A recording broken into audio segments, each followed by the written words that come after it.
अस्सलामुअलैकुम व्यूअर्स। आज का जो हमारा टॉपिक होने वाला है वो हम जो है एक डिसऑर्डर है उसके बारे में पढ़ने जा रहे हैं। अब वो डिसऑर्डर कौन सा है वो हमें एक्लेजिया के बारे में पढ़ेंगे और इसमें एक्लेजिया में क्या क्या होता है, उसके कौन कौन से कॉजेज़ होते हैं, कौन कौन से रिस्क फैक्टर होते हैं, ऐसी कौन सी उसमें पैथोलॉजी होती है। तो वन बाय वन हम ये ऑब्जेक्टिव्स इसमें क्लियर करेंगे। तो सबसे पहले अगर हम एक्लेजिया की बात करें, a condition in which the muscle of the lower part of the oesophagus fail to relax.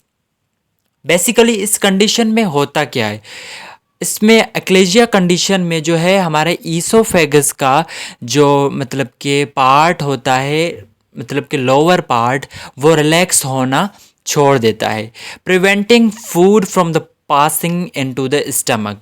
ज़ाहिर सी बात है, आपको पता है ईसोफेगस जो है हमारा पाइपलाइन है, यहाँ से हमारा फूड गुजरता हुआ जाता है। अगर वहाँ पे जो कॉन्ट्रैक्शन होती है, जैसे कि आपको पता है, जैसे हम निवाला मुंह में डालते हैं तो हमारे पास पेरिस्टालसिस मूवमेंट के थ्रू जो हमारा खाना नीचे स्टमक की टूवर्ड्स मूव कर रहा होता है। अगर वहाँ पे ईसोफेगस के जो मसल हैं वो फेल या रिलैक्स हो जाएंगे, फेल हो जाएंगे, वो कॉन्ट्रैक्ट करना छोड़ जाएंगे, तो उस कंडीशन को हम कहते हैं एक्लेजिया। It is a rare disorder that makes it difficult for food and liquid to pass from the swallowing tube connecting your mouth and stomach, esophagus, into your stomach. Basically ये एक डिसऑर्डर होता है, इसमें बहुत मुश्किलात होती है कि जो हम फूड खा रहे होते हैं माउथ से, कोई भी लिक्विड ले रहे होते हैं तो वो निगल नहीं पा रहे होते। अगर वहाँ पे जो है कॉन्ट्रैक्शन ही नहीं हो रही, मसल जो है वो कॉन्ट्रैक्ट ही नहीं हो पा रहे, फेल हो रहे हैं, रिलैक्स नहीं हो रहे, तो जो हमारा खाना है वो स्टमक की तरफ मूव नहीं करता। Hope you understand.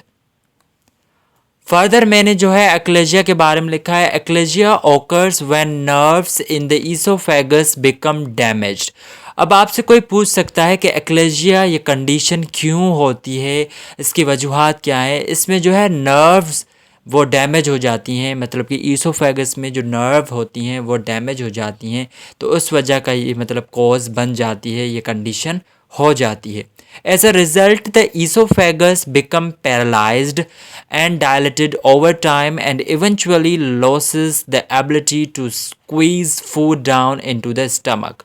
जैसे मैंने पहले ही कहा कि जैसे ही नर्व अगर जो है डैमेज हो जाएंगी तो वो पैरालाइज हो जाता है, ईसोफेगस अपना काम करना छोड़ देता है, डायलेटेड हो जाता है, खुल जाता है और आखिरकार अपनी जो है खासियत जो है वो छोड़ देता है, मतलब कि कॉन्ट्रैक्ट करना छोड़ देता है, स्क्वीज़ हो सिकुड़ जाता है और इसमें जो है फूड जो है हमारे स्टमक में नहीं जाता।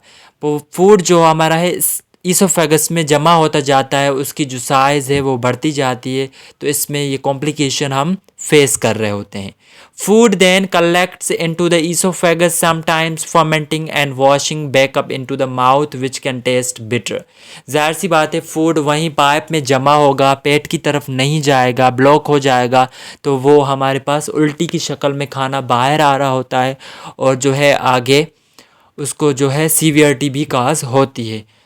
अब इसमें ये मैंने ब्लैक में बोल्ड करके रखा है, some people mistake this for oesophageal reflex disease, GERD disease. कुछ लोग इससे फिर गैस्ट्रो ईसोफेगल रिफ्लेक्स डिजीज समझते हैं, लेकिन गर्ड और एक्लेजिया जो है मुख्तलिफ डिजीज़ है। However in achalasia the food is coming from the oesophagus. Achalasia condition में क्या मैंने बताया कि फूड जो है माउथ से आ रहा होता है, coming from the oesophagus, right. Where is in GERD the material come from the stomach. जो गर्ड हमारे ईसोफेगियल रिफ्लक्स डिजीज़ है, इसमें क्या होता है, जो हमारे स्टमक में जो खाना पड़ा होता है वो ईसोफेगस की तरफ आ रहा होता है, लेकिन एक्लेजिया में हमारा ईसोफेगस से खाना आ रहा है, स्टमक की तरफ नहीं जा रहा क्योंकि ब्लॉकेज है। ये देखो आप पिक्चर में, अगर मैं आपको शो करवाऊं तो ये पिक्चर आप देख सकते हैं, ये हमारा नॉर्मल ईसोफेगस है और ये हमारे पास एक्लेजिया कंडीशन, ये ब्लॉक हो गया है, यहाँ पे फूड जो आ रहा है ये मतलब कि नहीं, स्टमक की तरफ नहीं जा पा रहा। तो इस कंडीशन में भी जो है काफ़ी प्रॉब्लम्स पेशेंट फेस करता है। अगर हम कॉजेज़ की बात करें, the exact cause of achalasia is poorly understood. Researchers suspect it may be caused by a loss of nerve cell in the esophagus. मतलब कि इतना वो है, रिसर्च में हमें पता चला है, बस यही पता चला है कि जो ईसोफेगस की नर्व डैमेज हो जाती हैं तो उसकी वजह से ये कॉज होता है. वायरल इन्फेक्शन और autoimmune response have been suspected. Viral infection की वजह से भी कॉज हो सकता है. Autoimmune response disease further इसमें आती हैं तो उस वजह से भी ये हो सकता है. Very rarely it may be caused by an inherited genetic disorder or infection. बहुत कम मिकदार में ये जेनेटिक मतलब कि बर्थ से जब बच्चा पैदा होता है जैसे ही, तो किसी किसी को ये एक्लेजिया कंडीशन होती है. However, a small proportion occurs secondary to other conditions such as esophageal cancer or Chagas disease, an infection disease common in South America. अक्सर इसमें secondary disease condition, oesophageal cancer, ये अगर आपको ये मतलब कि जो एक्लेजिया है तो फर्दर ये कॉम्प्लिकेशन जो है पेशेंट फेस करता है या चांसेस है उसे हो सकता है. नाउ अगर हम पैथोफिजियोलॉजी की बात करें, मतलब कि कौन सी ऐसी डिस्टर्बेंस आ जाती है जिससे ये एक्लेजिया हो जाती है.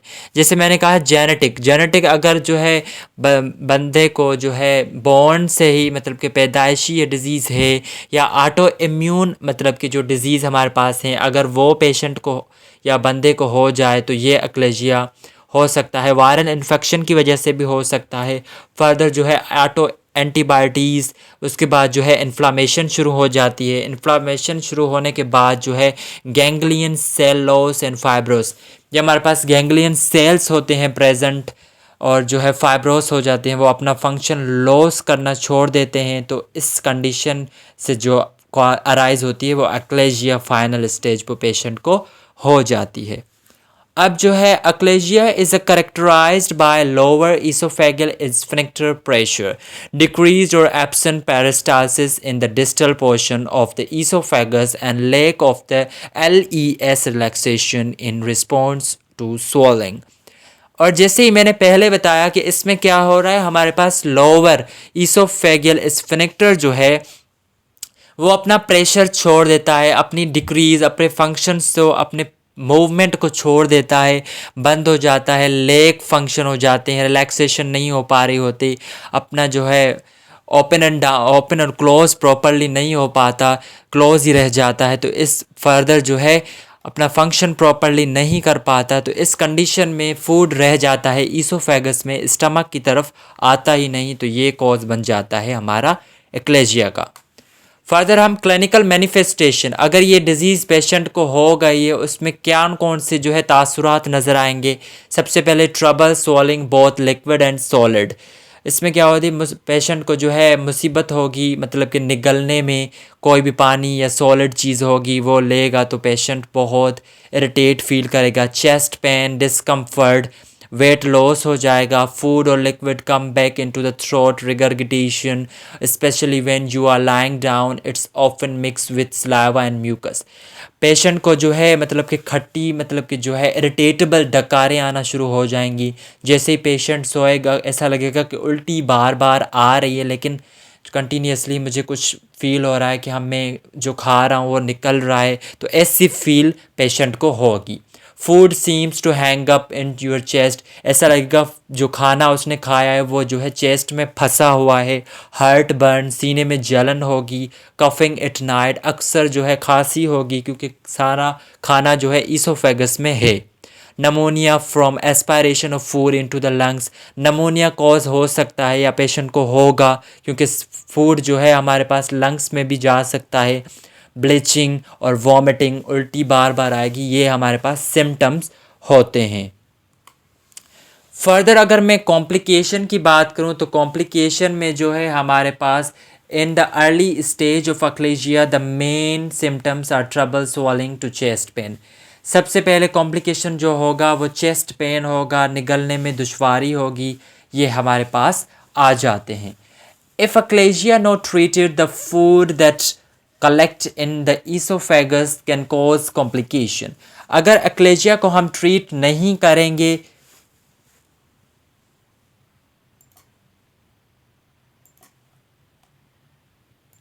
अगर एक्लेजिया को हम ट्रीट नहीं करेंगे प्रॉपरली तो इसमें जो है हमारे पास फर्दर कॉम्प्लिकेशन भी आ जाती हैं। अब कौन कौन सी वो कॉम्प्लिकेशन आती हैं? The material sometime spill into the lungs causing bronchitis, pneumonia और क्रॉनिक लंग डिजीज़। अब इसमें जो है हमारे पास अगर कोई पार्टिकल या कोई खाने का जो है टुकड़ा वो स्पिल हो जाता है, लंग्स की तरफ चला जाता है, तो इसमें हमारे पास ब्रोंकाइटिस, इन्फ्लामेशन ऑफ ब्रोंकाइटिस हो सकता है, नमोनिया कॉज हो सकती है और हमारे पास जो है क्रॉनिक लंग डिजीज़ भी इसमें कॉम्प्लिकेशन है कि ये हो जाए।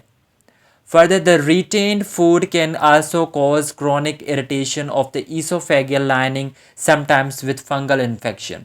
अब जो फूड हमारे पास ईसोफेगस में कंटिन्यूसली पड़ा रहेगा तो जाहिर सी बात है इरिटेशन होगी। ईसोफेगस की जो लाइनिंग है उसमें प्रॉब्लम होना शुरू हो जाएगा, फंगल इन्फेक्शन जो होता है वो भी हो सकता है। पुअर न्यूट्रिशन में लीड टू वेट लॉस और माल न्यूट्रिशन। अगर बंदा जो है पुअर कंज्यूमेशन नहीं कर रहा, फूड की अच्छी क्वालिटी में खाना नहीं ले रहा, तो वेट कम होगा, माल न्यूट्रिशन की वजह से भी वो कमज़ोर होना शुरू हो जाएगा। There are also a small increased risk of oesophageal cancer. इसमें जो है रिस्क है कि ईसोफेगल कैंसर भी हो सकता है। ईसोफेगियल परफोरेशन, एस्पायरेशन, नमोनिया, ये कंडीशन भी पेशेंट फेस कर सकता है।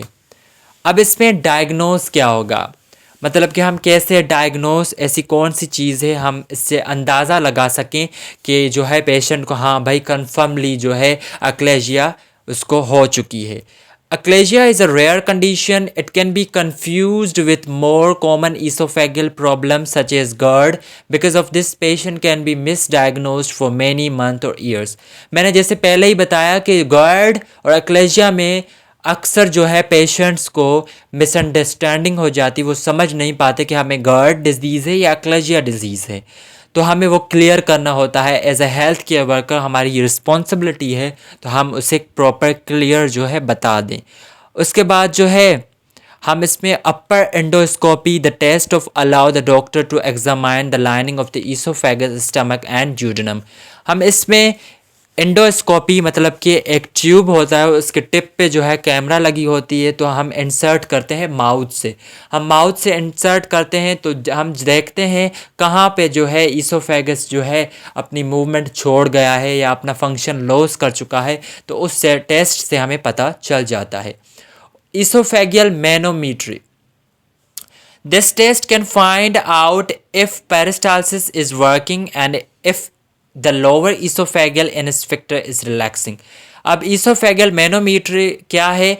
ये मतलब कि वो टेस्ट है जिसमें हम मूवमेंट को जो है देख सकते हैं कि आया जो ईसोफेगस में पेरिस्टालसिस मूवमेंट हो रही है, क्या वो जो है उसने मूवमेंट छोड़ तो नहीं दी, या उसकी जो है मूवमेंट है भी या नहीं है, तो वो हम ईसोफेगियल मैनोमीट्री में चेक करते हैं। Oesophagram, this is an x-ray study for the oesophagus and stomach. ये ईसोफेग्राम एक एक्सरे होता है, इसमें हम शेप देखते हैं कि जो है कितना उसने फंक्शन अपना लॉस कर दिया है, हम इस पिक्चर के थ्रू वो अंदाज़ा लगा सकते हैं। ये आपको पिक्चर है जो मैंने अभी प्रोसीजर बताया है, ये उसकी पिक्चर है, हम ऐसे पेशेंट को परफॉर्म करते हैं। ये उसका ईसोफेग्राम जो पिक्चर होती है, हम उसकी जो है ऐसे पिक्चर निकालते हैं एक्सरे के थ्रू, तो हम इसे ईसोफेगस का देखते हैं।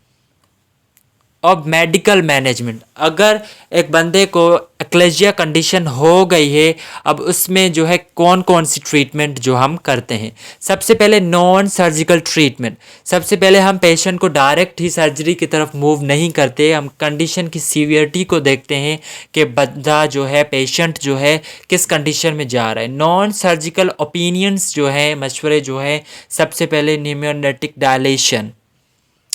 न्यूमेटिक डायलेशन में क्या होता है? ये एक प्रोसीजर होता है, a balloon is inserted by endoscopy into the center of the esophageal sphincter and inflated to enlarge the opening.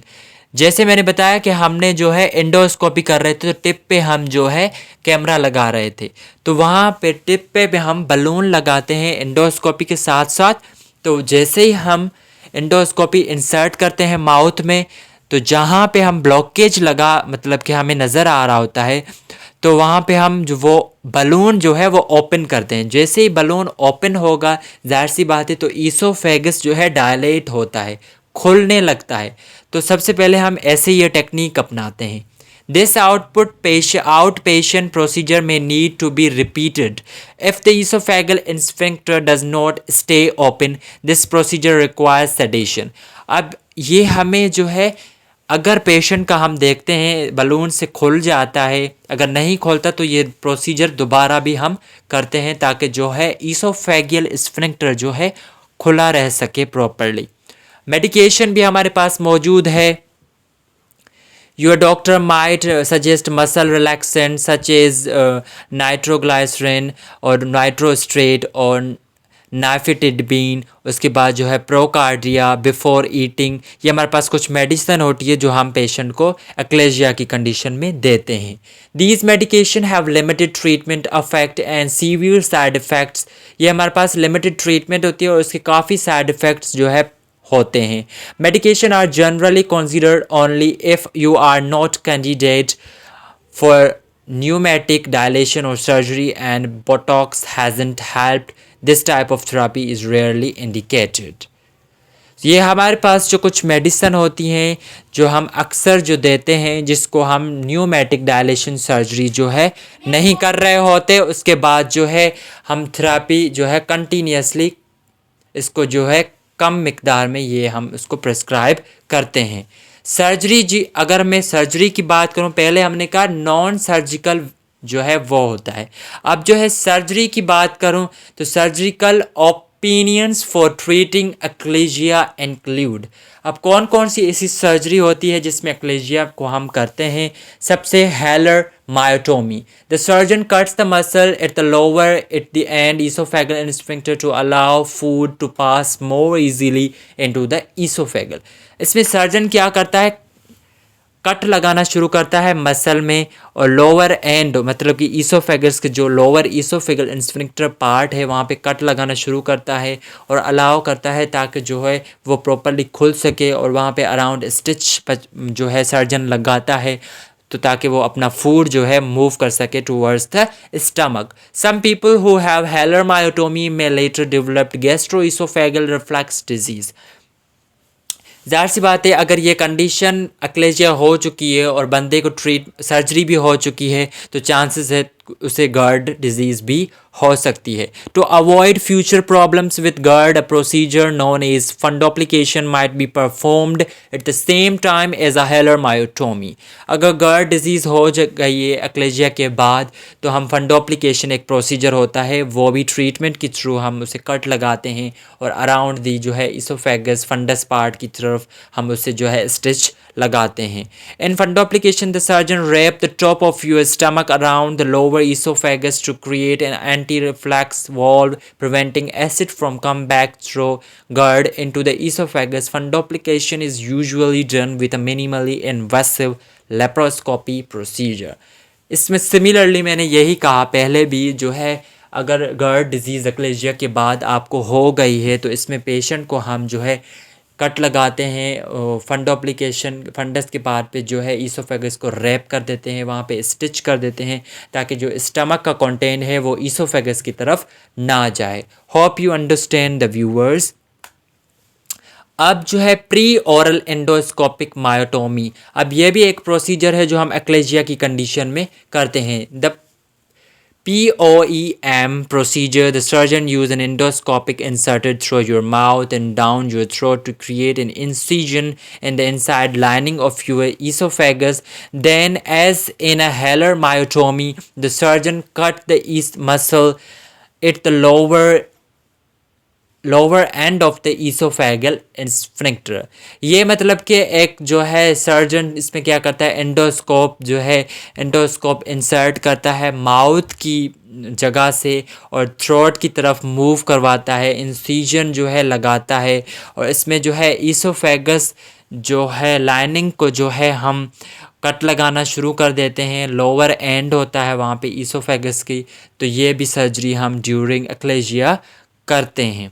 और उसके बाद जो है फर्दर अगर मैं बात करूं,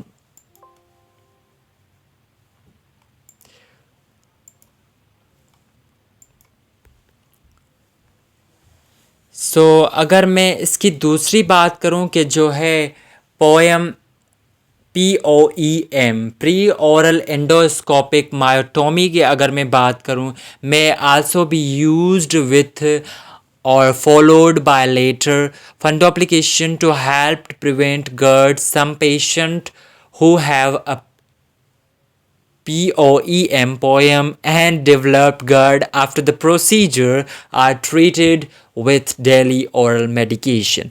अब प्री ओरल एंडोस्कोपिक मायोटोमी जिसको हो गई है तो हम उसे कंबाइन जो है फंडोप्लिकेशन भी करवाते हैं उसके बाद जो है ताकि वो GERD डिजीज़ से बच सके। कुछ पेशेंट ऐसे होते हैं जिसे प्री ओरल एंडोस्कोपिक वो हो चुकी होती है, प्रोसीजर के बाद ट्रीट करते हैं कि उसे डेली जो है ओरल मेडिकेशन हम उसे दें।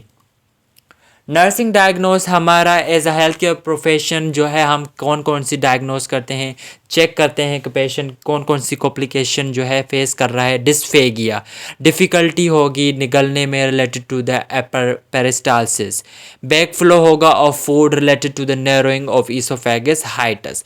जाहिर सी बात है ईसोफेगस ब्लॉक हो रहा है, लोअर LES अपना काम नहीं कर रहा तो इसमें जो है खाने की जो है उल्टी आना, माउथ से जो है निकलने की दुश्वारी होगी। Heartburn related to the reflex of food, सीने में जलन होना शुरू हो जाएगी क्योंकि सीने में ही पाइपलाइन हमारा ईसोफेगस में फूड जमा है इस वजह से।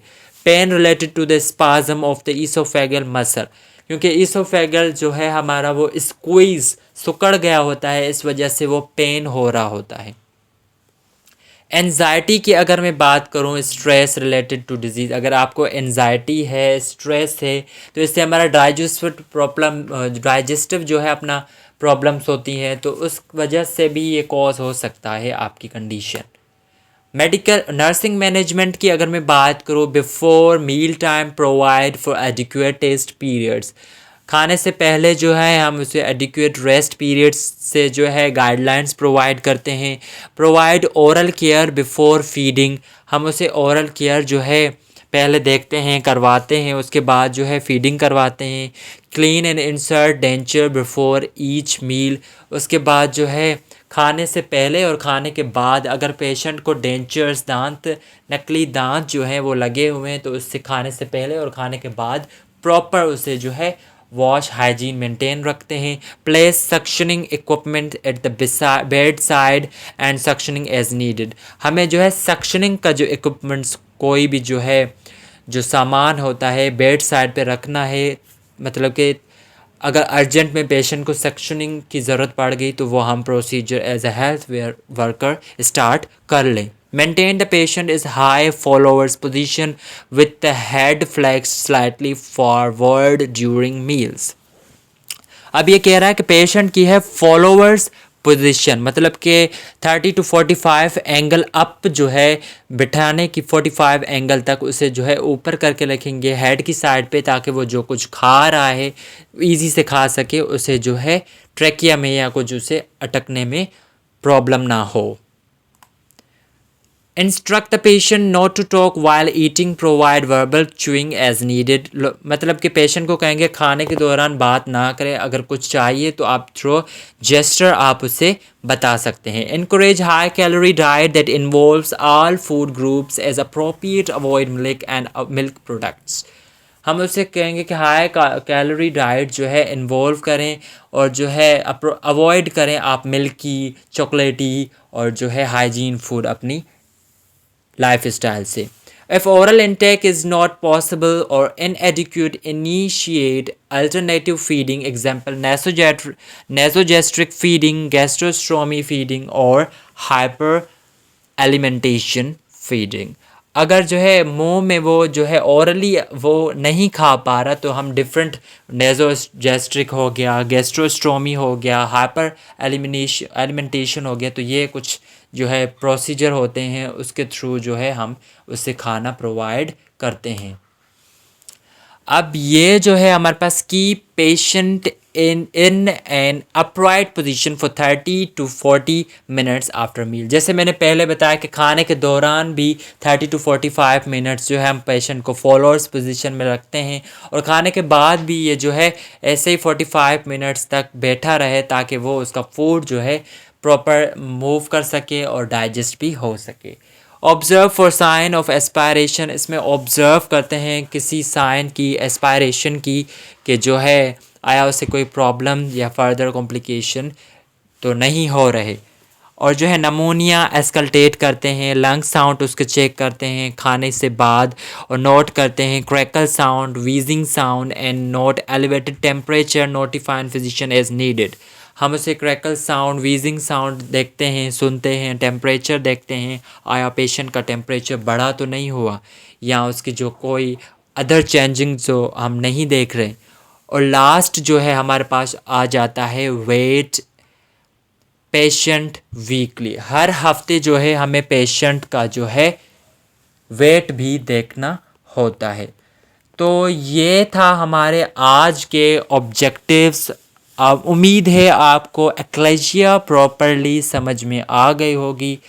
तो अगर आपको वीडियो मेरी पसंद आई तो मेरे चैनल को सब्सक्राइब, लाइक, कमेंट, शेयर करना मत भूलिएगा।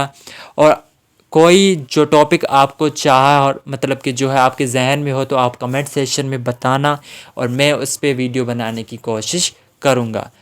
तो तब तक के लिए अल्लाह हाफ़िज़, दुआओं में याद।